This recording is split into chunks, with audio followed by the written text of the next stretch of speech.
Հարգելի դատարան, որպես այդպիսին դիրքորոշում բովանդակային առումով չենք կարող ինչ-որ մի բան հավելել, ամեն դեպքում անձի առողջության իրավունքի վերաբերյալ հանգամանք է, նաև պարոն Ալեքսանյանը նշեց բժշկական կազմով տեղեկության հանգամանք է, հետևաբար բովանդակային նշվածի վերաբերյալ անդրադարձ չեն կատարի, միանալով բոլոր հիմնավորումներին, ինչը նշեց պարոն Խոսքը վերաբերում է դատական նիստը։ Այո, մասով ուզում էի մեկ հանգամանք նշել, հարգելի դատարան, դուք ըստայն տեղյակ եք, բայց եթե դրա վերաբերյալ հանգամանքներ կա, ամեն դեպքում բերել են փաստաթղթը, երեկ Հայաստանի Հանրապետության նախագահի կողմից հրապարակվեց հրամանագիր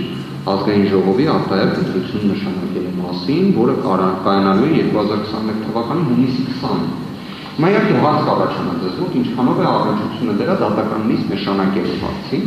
Հարգելի դատարան, սույն գործով իմ պաշտպանը նախագահ Քոչարյանը մասնակցելու է այդ արտահերթ խորհրդարանական ընտրություններին իրացնելով սահմանադրությամբ քաղաքացիական եւ քաղաքական իրավունքների միջազգային դաշնակրով եվրոպական կոնվենցիայով երաշխավորված ընտրվելու իր իրավունքը։ Դրա վերաբերյալ հարգելի դատարան, եթե կարիք կլինի, նաև կարող եմ ձեզ ներկայացնել Հայաստան քաղաքական դաշինքի ձևավորման համապատասխան փաստաթուղթ, այդ թվում նախագահ Քոչարյանի մասնակցության վերաբերյալ։ Եվ կարծում եմ, հարգելի դատարան, ի վերջո ընտրությունները լինելով նաև որոշակի մրցակցություն ենթադրող բաղադրիչ եւ ընտրություններին մասնակցող անձինք եւս պետք է ունենան հավասար պայմաններ։ Պատահական չէ, որ նույն ընտրական օրենսգիրքը նախատեսում է մի շարք երաշխիքներ պատգամավորի թեկնածուների։ Նրանք քննարկող հարցի հետ։ Հարգելի դատարան, որ դուք նաեւ կտեսնեք տրամաբանական կապ։ Պատգամավորի թեկնածուն պետք է ունենա բոլոր հնարավորությունները, ինչպես այլ պատգամավորի թեկնածուները մասնակցելու ընտրություններին։ Տվյալ դեպքում, հարգելի դատարան, մենք գործ ունենք մի վարույթի հետ, որտեղ չկան ուժողներ, որի պայմաններում, հարգելի դատարան, հանրային շահը յուրաքանչյուր անձի այդ թվում գործով մասնակից անձի ընտրություններին լիարժեք մասնակցելու ավելի գերակայով արժեք։ Դրանից ելնելով, հարգելի դատարան, ես առաջարկում եմ, որ պարոն Ալեքսանյանը ներկայացրեց մայիսի 25-ից հետո նշանակել դատական նիստը, ես կխնդրեի, որ այն նշանակվեր հունիսի 20-ից հետո, այն պատճառով, որ Հայաստանի Հանրապետությունում կրկին Հանրապետության նախագահի հրամանագրի համաձայն նշանակված են արտահերթ խորհրդարանական ընտրություններ, որը ավարտվելու է հունիսի 20-ին։ Իդեպ օրինակ կարող եք նշանակել նաև հունիսի 19-ին, որը լռության օր է, եթե օրինակ է տրամաբանության մեջ։ Բայց ամեն դեպքում քարոզարշավի, մասնակցության, ընտրական իրավունքի ընտրվելու բաղադրիչի իրացման համար, կարծում եմ հարգելի դատարան, նաև դուք պետք է նշված հանգամանքը եւս հաշվի առնեք, որտեղ բոլոր դեպքերում դա արդեն փաստ է, եւ ընտրվելու իրավունքը յուրաքանչյուրի սահմանադրական իրավունք։ Ձեր վկայակոչած հանգամանքները դատական նիստերին որքան կարող են հանգարել։ Հարգելի դատարան, մի շարք պատճառներ, օրինակ նախագահ Քոչարյանը ոչ միայն զուտ տեխնիկական մասնակցություն է ունենալ, այլ գլխավորելու է համապատասխան դաշինքի ցուցակը լինելով առաջին համարը։ Դա իրենից ներկայացնում է նաև քարոզարշավի, քարոզի, ընտրական իրավունքի բոլոր բաղադրիչների իրացում։ Դիցուկ ենթադրեք հարգելի դատարան, դուք նշանակում եք ինչպես միշտ 3 շաբթի օրը դատական նիստ, բայց այդ ժամանակ պետք է օրինակ հանդիպում լինի ընտրողների հետ X կամ Y մարզում։ Ձետալները չնշեն։ Հիմա այդ պայմաններում ստացվում է հանրային արժեք ընտրվելու եւ ընտրելու իրավունքի իրացման ստորադարձվելու է դատական նիստի արդար դատականության իրավունքի, այն պայմաններում մեջտեղ չկա ուժող։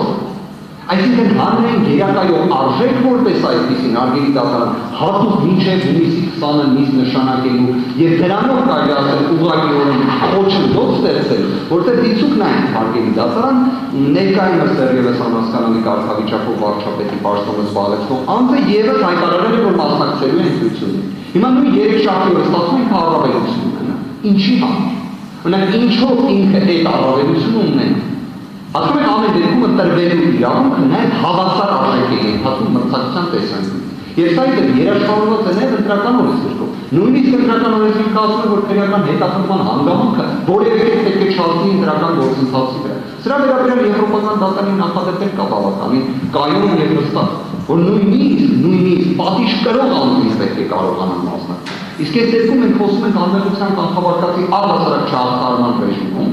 նման պայմաններում հարգելի դատարան մտնում է քաղաքական պրոցեսի մեջ եւ այնպես է ստացվել, որ հենց ձեր բարություն գտնվող անձը եւս հայտնել է իր կամայնությունը դրա վերաբերյալ։ Թե հրապարակավ թե նաև հաստատքային դա կարային ներկայացնել։ Այս արգելի դատարանանդանքը ի վերջո մենք առավել քան շարունակված ենք այս գործը շատ արագ ժամկետներում ավարտի մի բաց պատճառ։ Ի վերջո սա նորություն չեմ ասի, որ հիմնավորված չհասարած մեղադրանքի մասին ենք խոսում։ Եվ ազգության դատական համակարգով։ Բայց մյուս կողմից արգելի դատարան կարծում եմ նաև ընտրվելու իրավունքը որպես արժեք այս պայմաններում գերակայում է, որտեղ վերաբերում է մեծանից յուրաքանչյուրին հասարակությանը բոլոր տեսանկյունից։ Մեր անվտանգությանը եւ այլն ես այդ հանգամանքները չեմ ուզում նշել, բայց ընտրվելու իրավունքը ամենաառանցքային իրավունքներից մեկն է, ի վերջո նաև ժողովրդավարության սկզբունքի, որը սահմանադրական կարգի հիմք է, ամենակարևոր բաղադրիչներից մեկը։ Եվ նորից արգելի դատարան նշանի մյուս դրված, որևէ արժեք չի ստորացած։ Խոսքը դնում է 3 կամ 4 դատական նիստի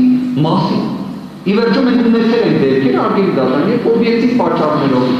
ձեր արտակուրքի, Էրիկ Ալեքսանյանի արտակուրքի կամ առողջական խնդրի պայմաններում նիստեր չեն կայացել նույն այդ թվով։ Հիմա այս դեպքում ուղղակի նշանի ուրիշ արժեք, առավել քան գերակայել։ Նա շնորհակալ եմ